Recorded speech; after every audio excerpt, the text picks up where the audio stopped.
kita memuji Allah Subhanahu wa taala. Karena berkat Dialah kita semua masih bisa hidup sampai saat ini. Dan juga Dia yang telah memberikan kita kesehatan dan waktu yang luang. Selanjutnya, salawat dan salam kepada Nabiullah Muhammad SAW, karena Dialah orang yang telah mengantarkan kita dari zaman kegelapan menuju ke zaman yang terang benderang. Pada kesempatan kali ini, izinkanlah saya menyampaikan sebuah hadis Rasulullah yang artinya, dengki dan hasud keduanya dapat menghapuskan kebaikan seperti api membakar kayu. Sedangkan sifat hasud adalah sebuah sifat iri hati kepada orang lain.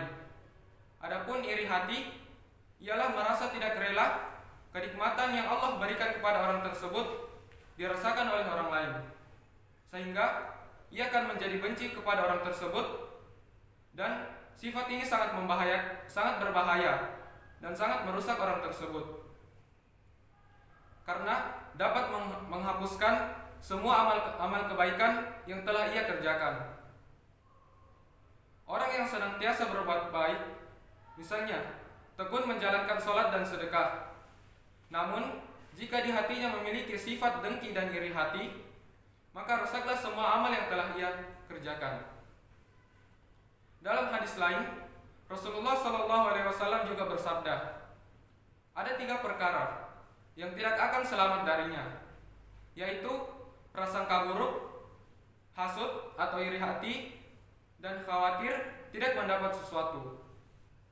Kemudian sahabat bertanya, "Ya Rasul, bagaimana cara menyelamatkan diri dari ketiga sifat tersebut?"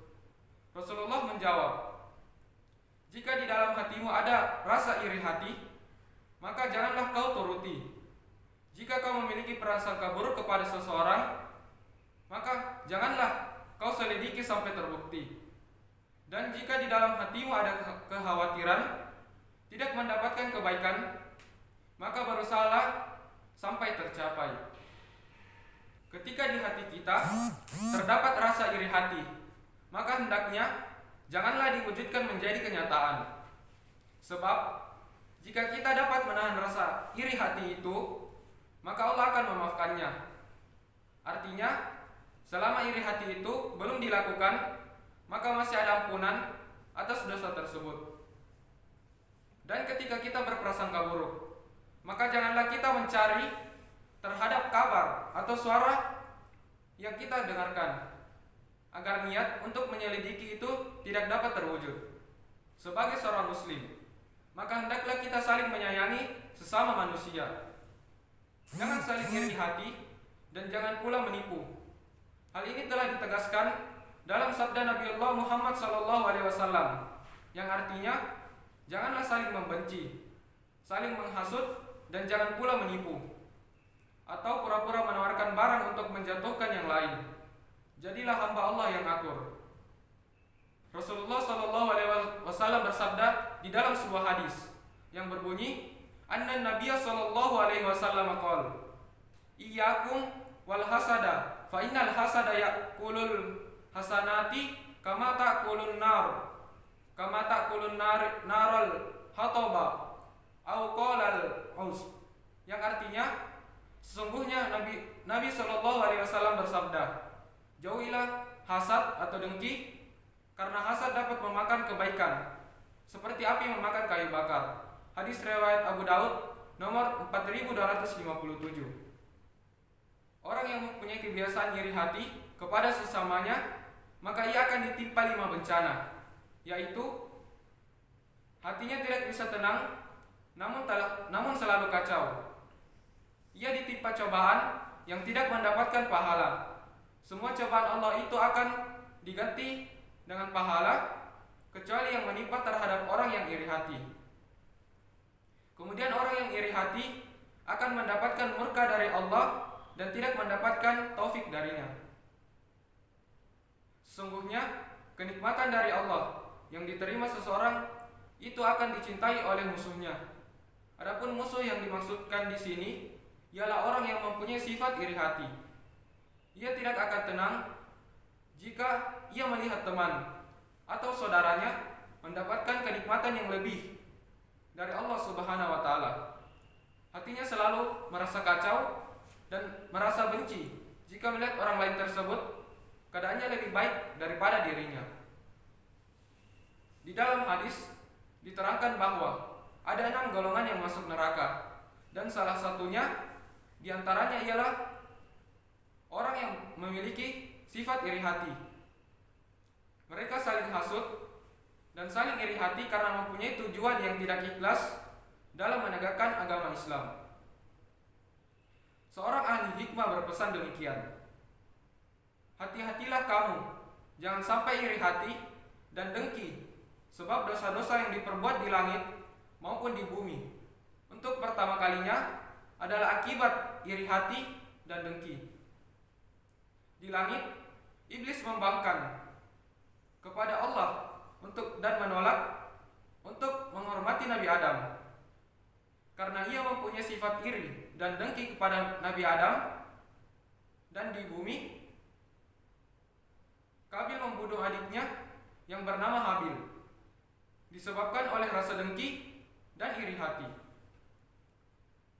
yang dimana ketika itu Habil hendak dikawinkan dengan saudaranya yang cantik. Para hadirin yang terhormat, orang yang mempunyai sifat iri hati dan dengki tidak bisa hidup dengan tenang.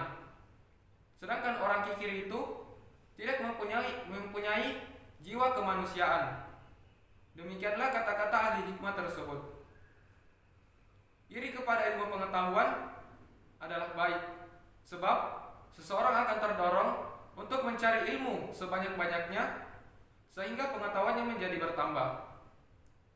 Iri kepada seorang ahli ibadah juga termasuk hal yang baik, karena dapat meningkatkan ketaatan orang tersebut.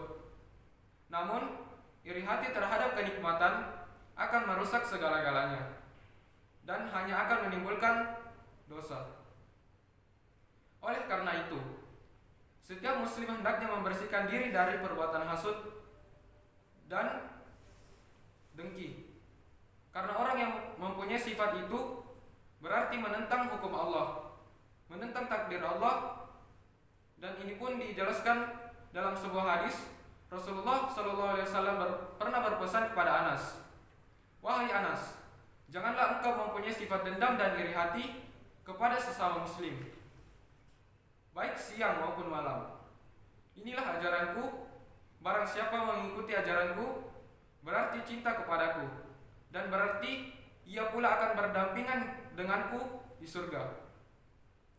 Membersihkan hati dari iri hati dan dengki adalah perbuatan sunnah Rasul. Barang siapa mengikuti sunnah Rasul berarti cinta kepadanya dan akan diperkenankan mendampinginya di surga.